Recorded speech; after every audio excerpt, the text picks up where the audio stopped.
Well, here are the 5 things you need to know for today. What we're seeing in the numbers is somewhat encouraging. I mean, that, exporters, Canadian companies are taking that spare capacity that the United States created or the empty space on the order books and are able to, in some cases, fill it with other markets. New numbers from Stats Canada show Canadian exports to the U.S. are at one of the lowest levels ever, while exports to other countries have reached a record high. The data shows a drop in exports south for the 4th straight month, while imports from the U.S. are on the decrease for the 3rd straight month. Experts say it is a direct result of Canada's efforts to diversify international trade relationships. We have to remain agile and ready to respond to whatever eventuates here.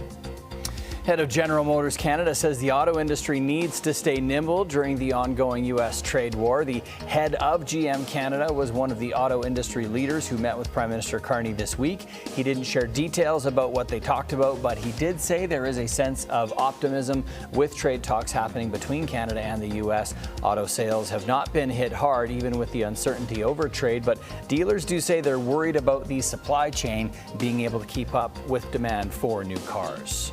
The motion is adopted.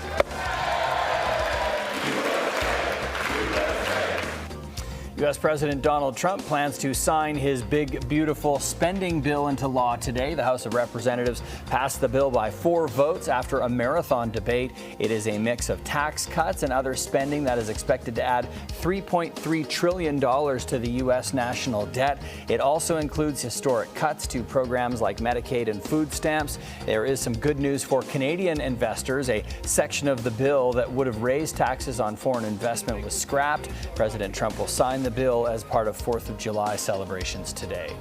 And people living in Lin Lake, Manitoba are being told they need to leave again because of fire. The mandatory evacuation order begins today. The town says wildfires are threatening some hydro lines and highways, which could make travel more complicated. Officials are also asking people who are able to leave home on their own to head to Brandon, which is about a 10-hour drive south. Right now, there are 60 wildfires burning in Manitoba. 17 of those are out of control.